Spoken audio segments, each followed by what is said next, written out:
दोस्तों, दिनाक्षी short hand में आपका स्वागत है। अगर आप चैनल पर नए हैं तो चैनल को सब्सक्राइब करें और बेल आइकन ज़रूर दबाएं।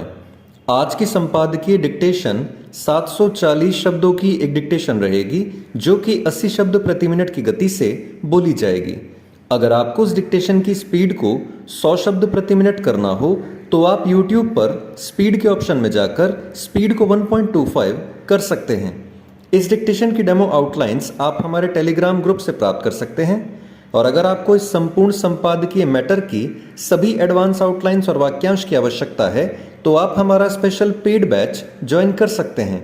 हमारे पेड बैच में दी गई एडवांस आउटलाइंस और वाक्यांश की सहायता से आप शॉर्ट हैंड को 120 प्लस की गति में लिखने में सक्षम होंगे। इस बैच को ज्वाइन करने के लिए आप डिस्क्रिप्शन बॉक्स में दिए गए मोबाइल नंबर पर व्हाट्सएप कर सकते हैं। तो चलिए डिक्टेशन को स्टार्ट करते हैं। डिक्टेशन 5 सेकंड बाद स्टार्ट होगी। Ready, start.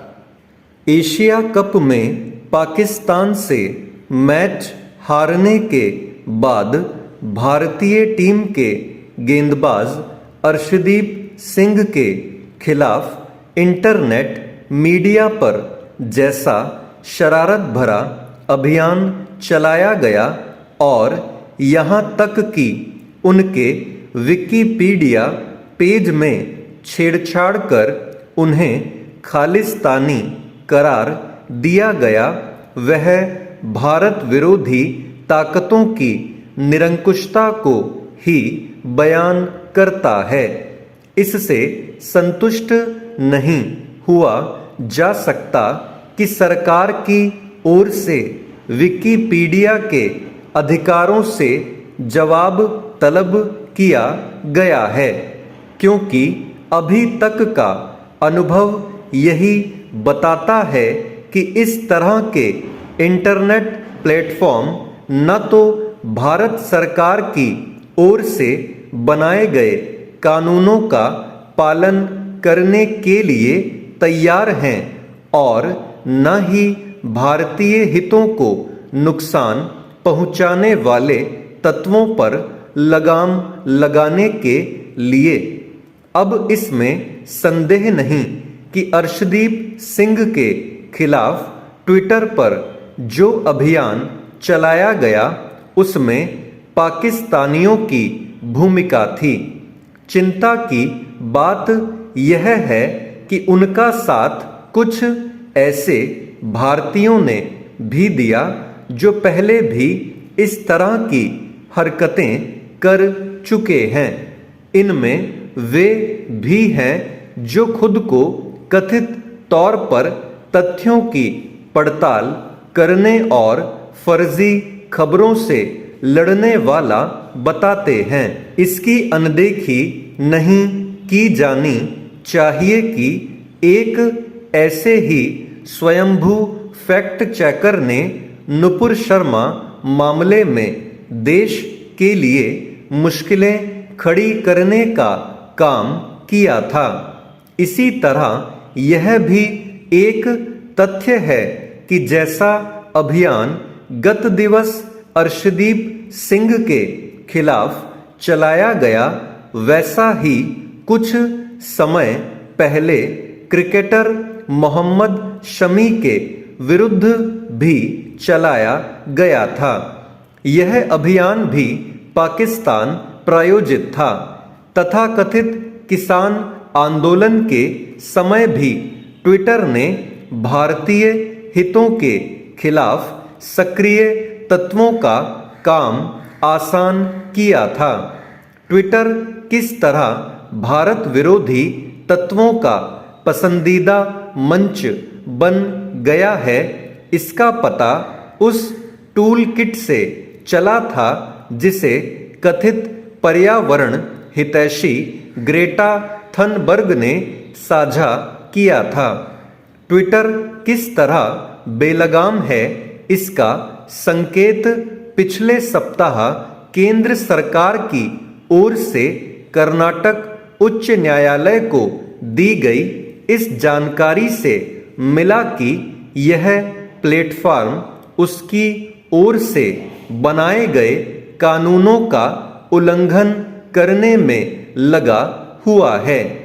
केंद्रीय इलेक्ट्रॉनिक्स एवं सूचना प्रौद्योगिकी मंत्रालय ने कर्नाटक उच्च न्यायालय में दाखिल अपने विस्तृत जवाब में जिस तरह यह कहा कि ट्विटर देश के कानूनों का उल्लंघन करने वाला प्लेटफॉर्म बन गया है, वह एक गंभीर बात है।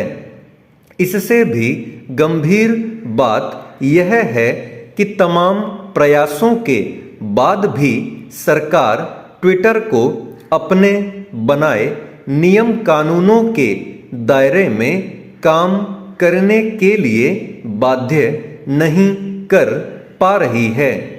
यह ठीक नहीं कि विकिपीडिया या ट्विटर सरीखे प्लेटफॉर्म भारतीय हितों के खिलाफ काम करने वालों को बढ़ावा दें। चेंज।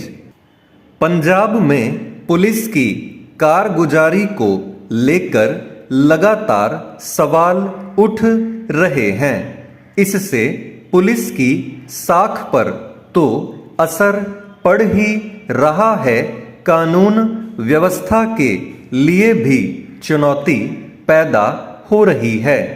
कभी नशीले पदार्थों की तस्करी करने वाले पुलिस पर हमला कर देते हैं, तो कभी अवैध शराब बनाने या बेचने वाले, अवैध खनन करने वाले भी कई बार दुस्साहस कर चुके हैं और पुलिस टीम को जान बचाने के लिए भागना पड़ा है। गुरदासपुर में आतंकी के पिता द्वारा एएसआई पर गाड़ी चढ़ाने का प्रयास कोई सामान्य मामला नहीं है। एएसआई ने बेशक भागकर अपनी जान बचा ली, लेकिन रविवार को वहां जो कुछ भी हुआ वह पुलिस के लिए शर्मनाक है। इससे पुलिस की कार्यप्रणाली कटघरे में है।